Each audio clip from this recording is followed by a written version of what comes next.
Good afternoon, Pacific alumni and friends, and welcome to this edition of Pacific Conversations.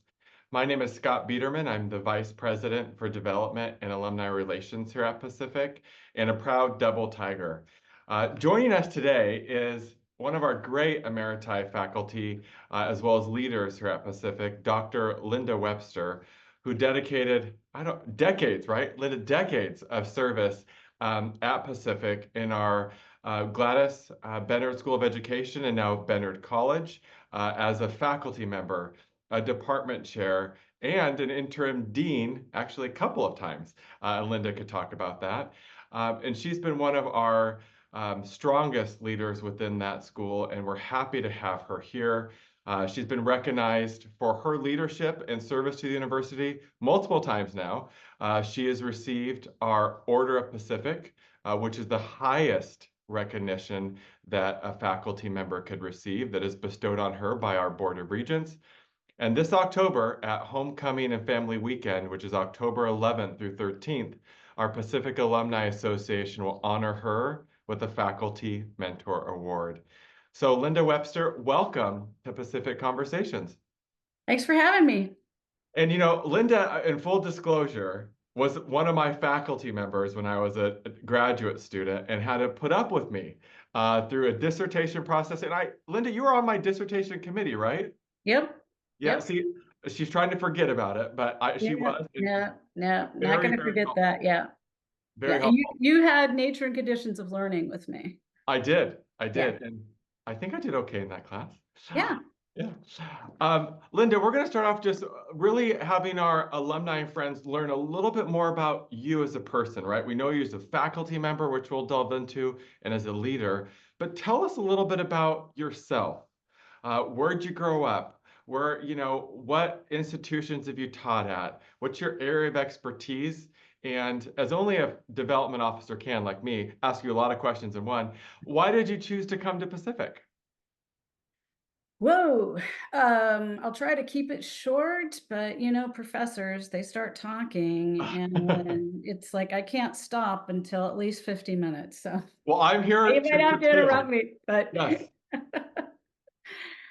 Um, I came from the Central Valley. I was actually born in a very small little farming town called Exeter. Um, Exeter. yes, Where's which is that located? it's south of Fresno, Okay. south and east a little bit. You know where Visalia is? Yes, yes, yes, yes. Yeah, so it's just a little bit south of Visalia. Um, I was born there, but my parents moved when I was pretty little to Fresno. Hmm. So I was raised in Fresno, and I went to Fresno State Oh, a because of my bulldog. bulldog. Yes, go dogs, go. And I got my bachelor's degree there in psychology. And then I got my school counseling credential there too. You're making me get into the Wayback Machine. And then I was looking for an advanced degree and was looking at school psychology. That kind of been sort of the path that I chose, that I was on. And at that time in the state, in order to be a school psychologist, you had to have a school counseling credential first. Hmm. They don't do that anymore. You can just go straight into school psychology, but it used to be a two-tiered thing. So you first got the school counselor and then you did school psychology. And researched some programs and applied and was accepted to UC Berkeley's school psychology program, which was and is APA accredited. And so I went to the big city. Yes. It was a big move. It was a big move for me. And I graduated from UC Berkeley. At the risk of tooting my own horn, I was awarded the Outstanding Dissertation Award, one of two in the year I graduated from Berkeley.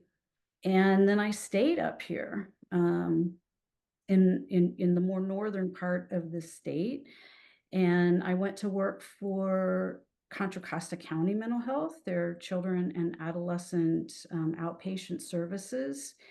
So even though I was trained as a school psychologist, I have to confess I've never worked as a school psychologist beyond my internship. So Wow. did my internship, got my degree.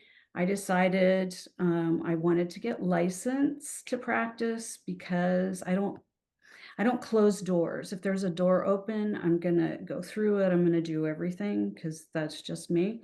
Because it opens more opportunities. So I um, chose to get licensed, went to work for Contra Costa County, and I worked there for 8 years. And about after working about 4 years there, I think it was 4 or 5 years. Nadine Lambert, who was the director of the school psychology program at Berkeley, reached out to me and said, "Hey, Linda, we've got an opening for a teaching faculty, like a clinical position, Mhm. and I'd love for you to apply." I said, "Are you kidding me? I don't know anything about teaching." And she said, "You'd be great, apply for it." So I did. I got the position. I cut back to part-time working for the county, and then I worked part-time teaching at UC Berkeley for about 4 years. I found I really, really liked it, and, I decided to look into pursuing an academic position. I really liked working with the students. And so I looked around, I applied at several different places that were local, because by that time I had 3 children and they were little, and I didn't want to pick up and move out of state. And a position came open at Pacific, and um, I was hired by Maury Irvin, and Faye Hazley was the dean at the time. You remember Faye Hazley? Yeah, yes. Yeah. And, I just remember really, really liking the emphasis on teaching, Mhm. at Pacific at the time. That kind of changed over time, but when I was first hired, I really, really appreciated that. I wanted to become a much better teacher and loved working with the students. Linda, I appreciate that story, and, you know, folks know that my first job out of Pacific was a high school teacher, and it lasted, like, 6 months. So, like I say, I was a high school teacher for 6 months before being promoted, and it's nice to know that you're a school psychologist that didn't practice at a school. But tell me a little bit about your expertise. So, you're doing the mental health services, psychological services. What was your area of expertise?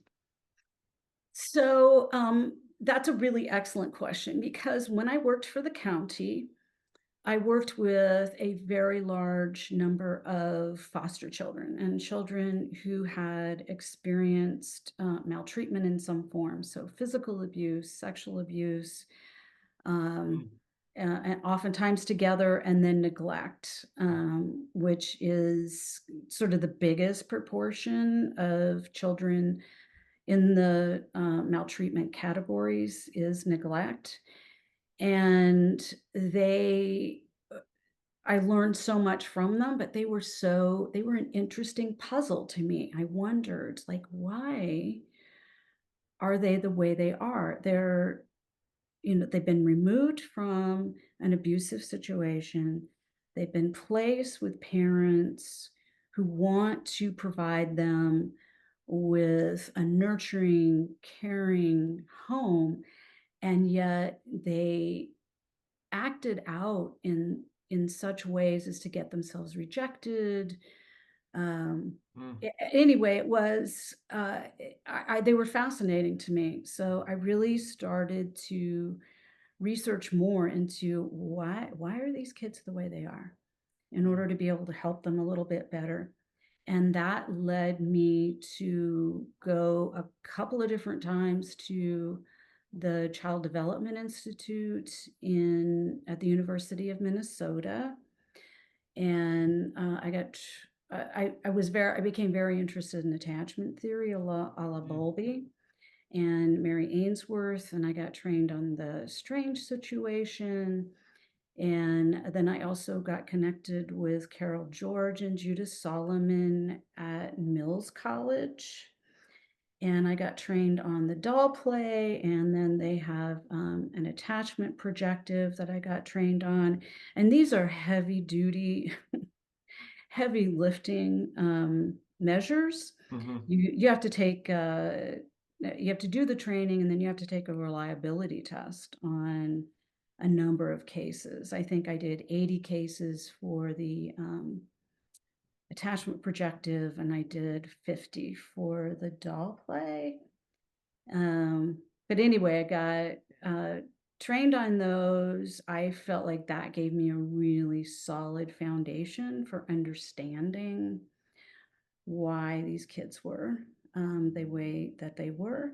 And that then formed the basis of my ongoing research as well. Linda, that population, we do have former foster youth and homeless students on campus at Pacific, and you hear some of their stories, and you are just amazed at the resiliency of some of the things they've had to go through, but what they're able to accomplish. So I can see why you're interested in that puzzle. Like, how could one go forward in a positive manner, and others still need support, but others to go in a little different of a path. Interesting. I want to get back to your research in a second. And I think I really like the fact that you were at Cal, I did my undergraduate at Cal, and then we both came to Pacific in Yeah, some capacity. Um, yeah. Bennard College is celebrating 100 years as a college here at Pacific, and one of our, very first, one of our strongest in terms of teachers, educators, psychologists, etc. You taught here for a number of years. What are some of the courses you taught, and did you have any favorite courses? And how did you, again, multiple questions in a question, how did you integrate the research that I want you to talk a little bit about into your courses? Because I know you did that to a certain extent. So I taught at Pacific for 26 years. There's your number for you. 26. 26. And I'm laughing because I taught about every course. The only courses I didn't teach were techniques of research and statistics, I think. Well, Dr. Hackett, that's because Dr. Dr. Hackett. Hackett had that. And by the way, just a little piece of trivia, Dr. Hackett and I went to Fresno State together. Did you We really? we really did. We were there at the same time. I knew her, but we didn't really interact that much. It was a big school. But Yeah. she was in the psychology department, so I had a couple classes with her. So it was fun. When I came to Pacific, she was already here. We had that I first. like that a lot. She's fantastic. Yes. So, I taught about everything. It seemed like my first 3 years, I had, like, a new prep every semester for, like, 3 years, which was really hard. Um, so I taught consultation methods. I taught, introduction to counseling. I taught nature and conditions of learning. I taught development courses. I taught the seminars that went with the practicum experiences. Linda, what was your favorite one? What was your favorite class? Because it seems like which is what happens at Pacific, right? You're capable, you're hardworking, do everything. Do Uh, everything. do everything. Yeah, yeah. Which is why you were interim dean twice. Yes, because I didn't get it right the first time, so I did it over again. Wait a second. I think you did get it right the first time, and they came back. Um, but so, what was your favorite course that you taught? Um, Probably my favorite course, it's kind of a toss-up, but, was the human development courses that I personally developed. And, speaking to your question about integrating my research, I mean, I really made it a very, attachment focused. Brought in some cognitive development, but also really looking at relationships in the context of children in schools. And but I really did like nature and conditions of learning too. Yeah, no, that was a great course. I liked it. Linda, tell us a little bit about your research inquiries. Let's take that thread a little bit further. What were you trying to uncover with attachment in school age kids? What was kind of the knowledge that you were trying to add to the field? Well, a couple of things. One, what were the strengths that these children brought? And, despite so, what were I think you kind of mentioned it before. There's some kids that they have very similar backgrounds, right? They've experienced similar aspects of child maltreatment. What helped some and not others? Why Mm, were some more successful than others? And then what can and should we be doing to replicate that for those that aren't being successful? And so I was looking at attachment and relationships, so the students or the children that seem to have better outcomes, seem to be functioning better, um, had more positive experiences in their lives to mm. develop um, a better sense of security. And I'm trying not to get into the technical language of attachment, but they were able to accept the caregiving that adults provided to them and take that in and use it um, to further themselves academically as well as socially and interpersonally. I think that's interesting, right? Because what those attributes that you're talking about, it's almost like they had a foundation that was somehow developed with what you just referenced in order for them to really build off of versus Mhm. others that didn't. That's great. That's great research. It was very interesting. It's very compelling. I've done some case study analyses, well, over the years, but you do see that with the in the case study analyses that children who have had some positive influences in their life and they've had people that have really stuck in there with them despite their um, behavior problems did better. Mm. They did better over time. I, I want to. I could talk with you about this a lot because I like research, but I want to go back a little bit to a general topic regarding education. For many of our alumni and our faculty and staff, it's back to school time Yes. for their kids, and we welcome students back this weekend. Over the course of your career, how have you seen the education field evolve, and what do you think some of the most important skills our educators need to have today? On one level, the evolution has been, accreditation, for better or for worse, is a very strong driving force in the field of in the field of education. And there are increasing standards and mandates for teachers to have, or at least for programs, um, that train teachers to to document, this is how our students have met that standard, and here's our evidence to prove that. There's an so in On the one hand, that's positive because it keeps pushing things forward. On the other hand, it's really hard Mhm. to cram in everything.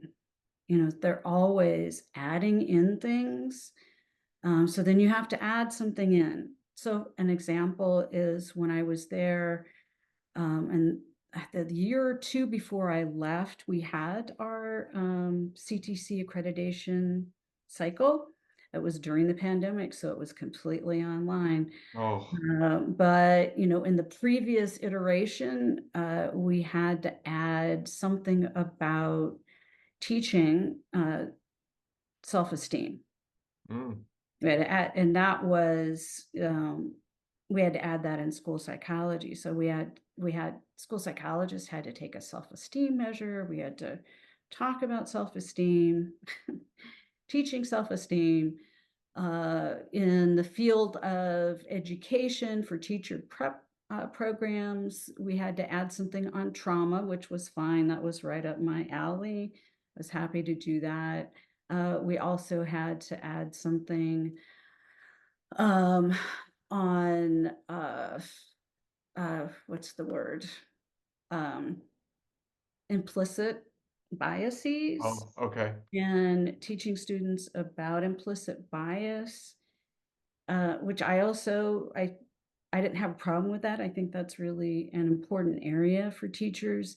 I will say there's some resistance to that depending on the students in the course. So I think that makes it beholden upon the instructor to make sure that that's accessible for your students, that it gets presented in a way that they can take it in and digest, and not push it away.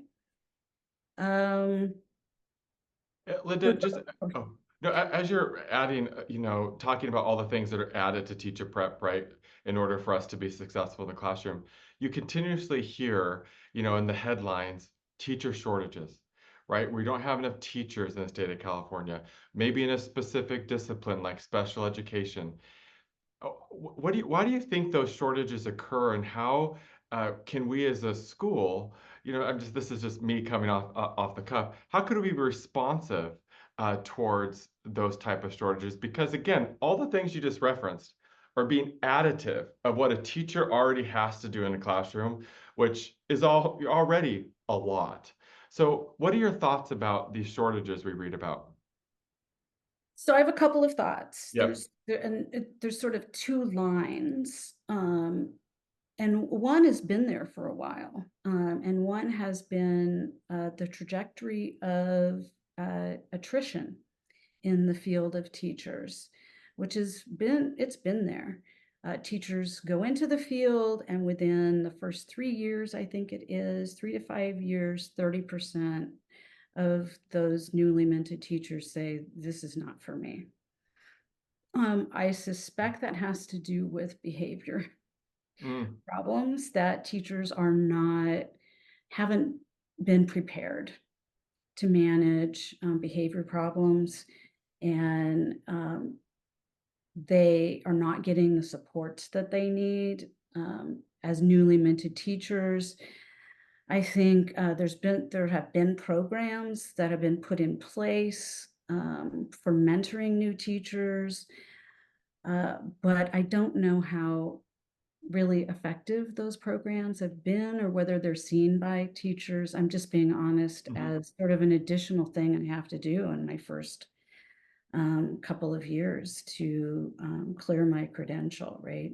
That I have to go through this other stuff. I have to jump through these other steps versus it really being kind of a supportive mentorship sort of program. Yeah, agreed. It very much seems like, having done that as a teacher, it Yeah. does seem like I'm just doing steps, right, in order for me to clear a credential versus getting the support I need in order to teach for a long Yep. period of time. Yep. Um, The go ahead. second line, the second line is they added a bunch of tests. Yeah, the C-sets. They added the The, C-set tests. the CSATs, and also Oh, TPAs, teacher performance assessments, and the RICA. yeah, Rika. So they piled on at the state level a bunch of tests, which I have yet to see any data that show that if you pass these tests, you're a better teacher. And I think people have said, "What? I have to do all this Yeah. just to take a job that's gonna my starting salary is going to be 45,000 a year. Yeah. Linda, having taken those tests, there's a cost to take those tests. Uh, Yeah. and I know, at least in the credential program I was in, a struggle, right? If you don't pass those tests at a certain time, you're no longer in the program. So I didn't think about that until you referenced that, but that is very true. I think I think that's a big barrier, Yeah, to be quite honest, for people entering the field, in the first place.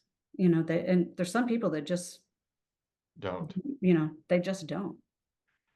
Linda, we're gonna go on with the people who have entered the field. So we're gonna go in a more optimistic trajectory. Yes. And your engagement with our alumni, right? So how have you how were you engaged with alumni when you were at Bennard, and if you're still engaged now? So when I was at Bennard, we engaged, and again, this is an accreditation thing in part. You have to have various boards in order yet for any credential that you're offering. So if it's a school psychology credential, you have to have people on your board and alumni. We have a lot of prominent, really highly qualified and engaged alumni. So they're easy. You just call them up and they go, sure, I'll be on your board. But we had to have alumni for special education. We had to have alumni for teacher education. We had to have alumni for school psychology. We had to have alumni for just the school in general. We had to have all these different alumni boards. Um, and then we have meetings, that you hold. So that was actually, that's a fun part of administration. Yeah, no, Connecting our alumni. alums are great and add so Yeah. much value to what we do here at Pacific. I'm going to ask you one last question before we go into a fun type tiger tail spin and then some alumni questions.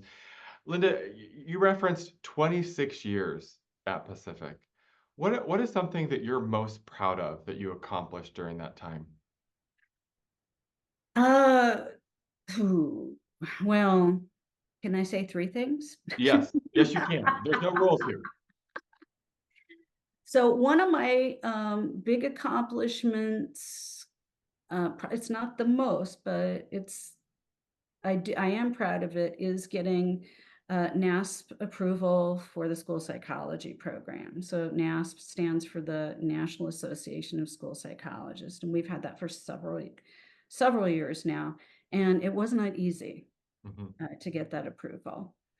I think the second thing that I'm proud of is the merger. I think that really strengthened uh, the school and all the programs. And that was a bit of a challenge as well.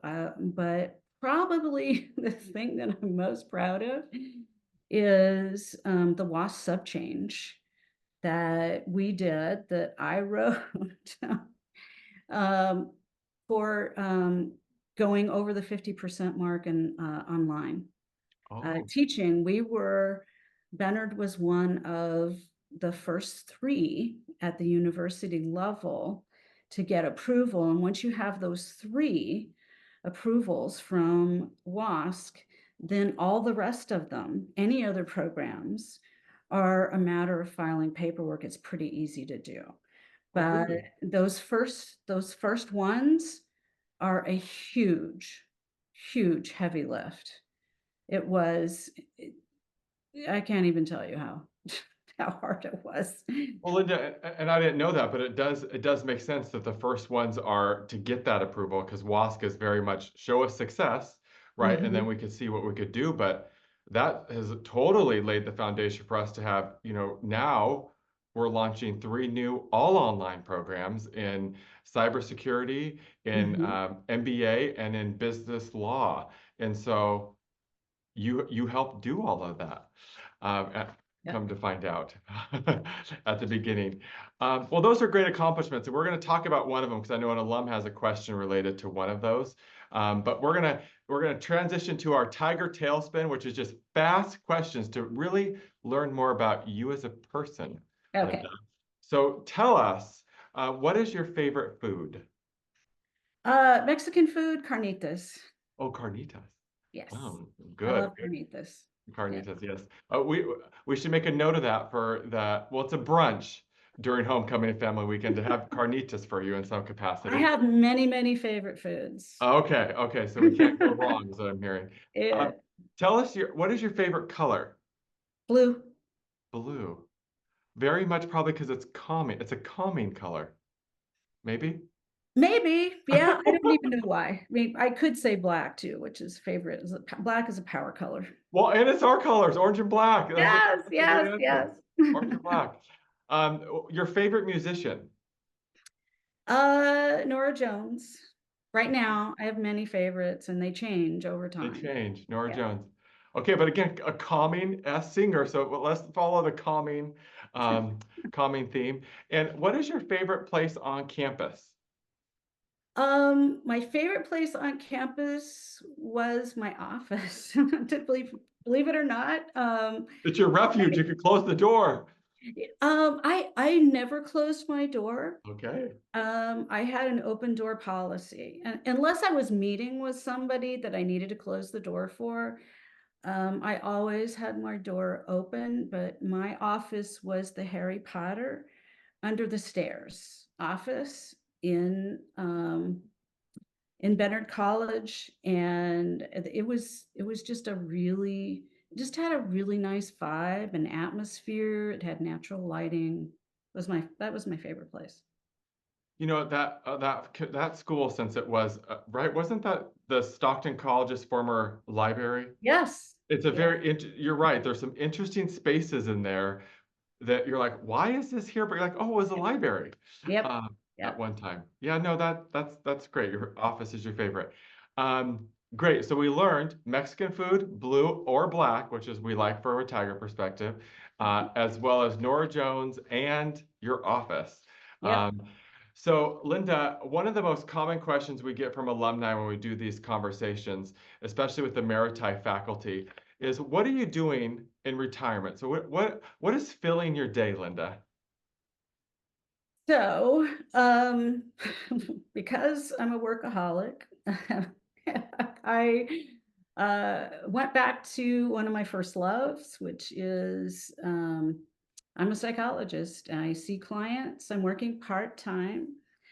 I My husband is the executive director of a community-based organization. It's a nonprofit, and we serve children and adolescents. I have a very small caseload of therapy clients that I see weekly, and then I do a lot of psychological testing. So I get to use and continue to use a lot of those measures that I got trained on to try and help improve the lives of these children. Oh, that's great. That's great. Anything you do with Pacific anymore, Linda? Well, I still have some students that I am working with on their dissertations. So I have some dissertation work that I'm doing. I also have a couple of alumni that I have encouraged and been able to get to work at the CBO. So I Oh, work with there's two people that are here. Um, One's licensed, one is working on his license. I'd love to have more. If you're interested, contact me. that's great. We always need Yes, sites for our yes, students. yes. Well, so Linda, retirement's work, but work that you love is what it sounds like. It's work that I love and it's also my own schedule. Yeah. Well, I think that's great. And we have a few more alumni questions. And the first one is from Jenny Key, class of 2012. And she asks something that you referenced, one of your strongest accomplishments. What were the biggest challenges when merging the School of Education and University College? And how did that process take place from start to finish? So I want to just give a little context, Linda, in case folks don't know. But I'm just going to say more than 5 years ago, we merged the Gladys L. Bennett School of Education with University College. So if you're in Stockton, University College was on March Lane. So you saw that brick building that said University of Pacific. That was University College that had an awesome dean, still has an awesome dean, in Patricia Campbell, who's the dean of Bennett College. So those two schools merged. So Linda, you were the interim dean at the time. Tell us a little bit about that and why you thought it was a great step forward. So yes, I was the interim dean, and I can't remember how I got it into my head, but I got it into my head that what maybe we could do a merger. One of the strengths of University College, or the one of the appeals to me was they had this huge extension. Mhm. Um, Number of courses, and most of it was teacher education. So it seemed like that would be a logical connection for us. And I broached that, I kind of threw that out to Maria Pallavicini at the time, and she was very intrigued by it. And also then with Patricia Campbell, who was um, and she was the dean of University College. She was very intrigued by that too. So, we kind of molded over and what would that look like, and, how exciting would that be? I mean, there was a lot of excitement around it. And so then we presented it to the faculty. And I think there was initially some mixed emotions. I think the majority of the faculty were intrigued by it, but I think there were a couple of faculty who were worried about what that would mean. And so we had several different conversations about what that would look like, what that would mean, um, how that would strengthen um, the School of Education and the faculty in our programs, and open doors for us. And as you know, Bennett has always been pretty innovative. Absolutely. Um, we were among the very first to expand in Sacramento and get those programs going. And, um, as I mentioned, or maybe I didn't mention it before, but we were among the first to get online instruction going and moving more towards blended learning. So I think faculty were able to be convinced. It wasn't like they were not gonna do it, they just had to we just had to hammer out some of the details for it, but it didn't, I don't know, it was maybe a 3 to 6 month process. Well, and one that's proved successful, right? And I think to your Yeah. point with Bernard having a history of innovation, come in with University College with Patricia Campbell, that's just continued and flourished, right? You don't have many schools that have a history of over 100 years remain stagnant, right? We're constantly changing, we're constantly evolving. And I know that that was a short process, Linda, due to your leadership. So that really helped make that happen. I'm looking at my time. We have a few minutes left because we're talkers. Mhm. The last one is we're going to do one more question from alumni from Hervey Taylor III, a class of 2019. And I think this is a good question for everybody. How have you been able to balance basically work life, right? So your job, your family, and private practice while still meeting the needs of our students here at Pacific? That's a great question that I've been asked many times over the years, and my first response is there's no such thing as balance. There's How not. do you balance it? There's no balance. Yeah. I just have a very strong work ethic. I worked a lot.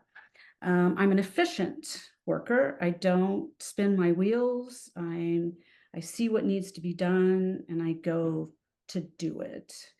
And I try to find some interest and joy in the things that I'm doing. And sometimes that's hard, like accreditation, there's no joy. In accreditation, you just have to put your nose to the grindstone and just crank those documents out and do those things that are required to do. But I worked a lot. I have a strong work ethic, and so it pays off. It pays off because look at now, you are creating Yeah. your own schedule Yes. and able to do what you Mhm. enjoy the most. Linda, I just appreciate you so much taking the time to be part of our episode this week of this month. This month, what day is it? So I can't believe it's Thursday for our Pacific conversations, and we hope that a lot of your Bennard alumni and colleagues come to Homecoming and Family Weekend, October 11th through the 13th, where you'll be honored on Sunday with our Pacific Alumni Association Faculty Mentor Award, which is well deserved, Linda. And you have to put it on all these awards on one shelf, because they're getting a lot of them from here. But it has to do with your great years of service here at Pacific. So, Linda, thanks again for joining us. And please join us next month. So, while we're celebrating 100 years of Bennard College, next month we're going to celebrate 100 years of University of Pacific in the Central Valley on September 12th with our archivist, Mike Wirtz. And we'll actually be coming to you from the garden level of the William Knox Holt Memorial Library and Learning Center on the Stockton campus. So again, Linda, thank you for joining us. And I will see you next month for another conversation about our 100 years in the Central Valley. Thanks, everybody, for joining us, and have a good day. Thanks for having me. Okay, go Tigers. Go Tigers.